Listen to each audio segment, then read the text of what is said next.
All right, let's explore this further with Professor Tinyiko Maluleke, a political analyst. Prof Maluleke, thank you so much for your time. I read really, that opinion piece that you wrote, and I cannot help but begin with asking you this. Does calling it Human Rights Day dumb down or erase the true meaning behind tomorrow? Well, let me start by saying I have nothing against human rights. Some of my best rights are human. And I have a great appreciation of the notion and its history and the role that it has played in this country. So it's not so much about whether I believe in human rights or I like or I don't like human rights, which I happen to love and appreciate very deeply. The question is this, Bongiwe. If you know that something is an orange, why don't you just call it orange instead of fruit? Why do you call it chair furniture instead of chair, especially if that chair has particular significance? So 21 March, we know what happened on 21 March in 1960. That is when the Sharpeville Massacre and the Langa massacres took place. And nothing against human rights. But, if we were to use the notion of human rights, we could use that notion for all our struggle era holidays. We could call June 16 Human Rights Day. We could call August 9 Human Rights Day. We could call December 16 Human Rights Day. It is not so much dumping down as it is a kind of a diversion. It's an inability to say what is simpler and more honest and more historical. And the historical thing here is Sharpville.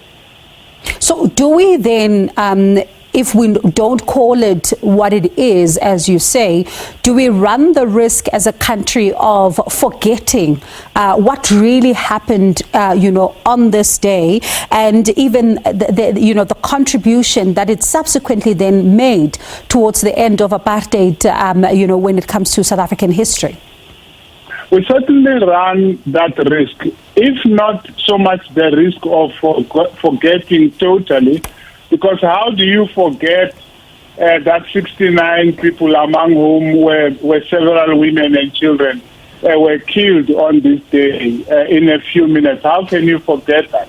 So maybe you can't forget it, but it's going to become a footnote in another story. The narrative has been taken away from the people to whom it belongs, and now it becomes a story about some hypothetical general human rights, when we know that on this day, the particular face that human rights took or did not take, because it was a denial of human rights, was Sharpville, was Langa. That is the South African version to the international human rights remembrance. And I thought that we ought to foreground that instead of being general about human rights in general, particularly on this day. And when one then, looks at tomorrow, we talk about human rights, we talk about what they mean against the backdrop of our Constitution, which will also come into sharp focus as well tomorrow.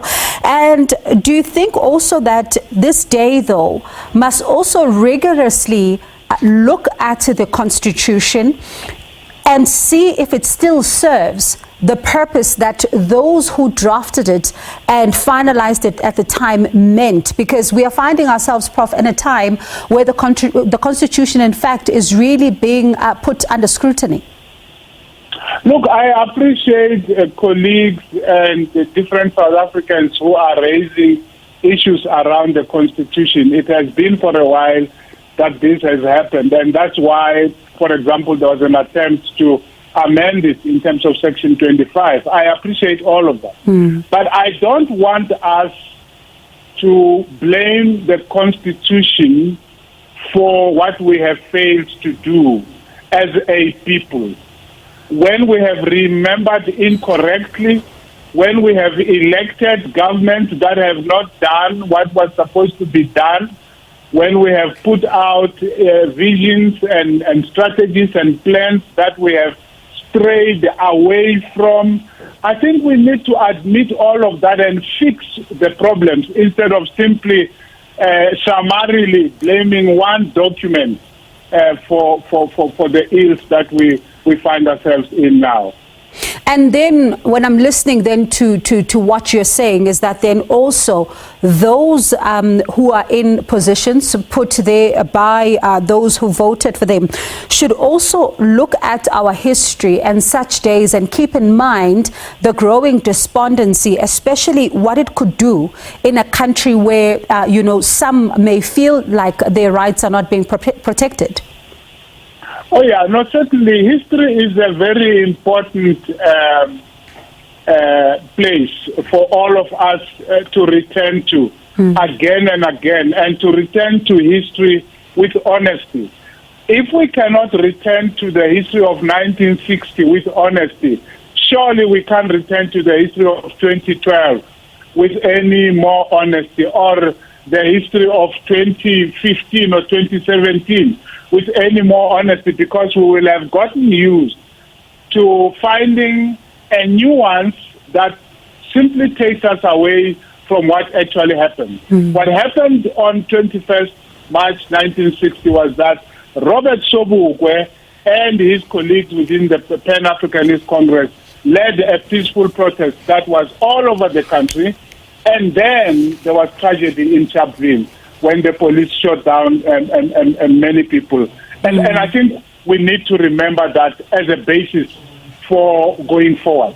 And Prof, talking about, Robert Sobukwe and the critical role he played, one cannot help by looking back at that press release that was announcing the anti-pass campaign. I mean, he writes, we cannot remain foreigners in our own land. The African people do not need to be controlled. They can control themselves. And you look at that and you look at the subsequent role that he then played. Do you think he's getting the honor he deserves? Look, there is a sense in which nobody can take away from Robert Sobukwe who Robert Sobukwe was. We will not be able to forget him even if we try very hard to. Partly because of his role in our struggle. I mean, his time in Robben Island is remembered by everyone who spent time there and who managed to see him from a distance. His contribution to the Africanity of the new South Africa, even though it is seldom acknowledged, the Africanist element in the new South Africa, the I Am an African speech of Thabo Mbeki, which combines, if you like, the vision of Sobukwe and that of Pixley Kaseme, are some of the things that we cannot forget. But I do think that we could have done better. I mean, I have seen so many roads named after Nelson Mandela, and God bless him, and I love him very much. But I haven't seen enough roads named after Robert Sobukwe. I'm not saying that that's the only way to honor a man. All right. But I do think that he needs a little bit more acknowledgement than we have been able to give him so far. It's not too late. We can correct this. Okay, Prof. Thank you so much for your time. We do appreciate it. We'll have to leave it there. That was Professor Tinyiko Maluleke. He is a political analyst.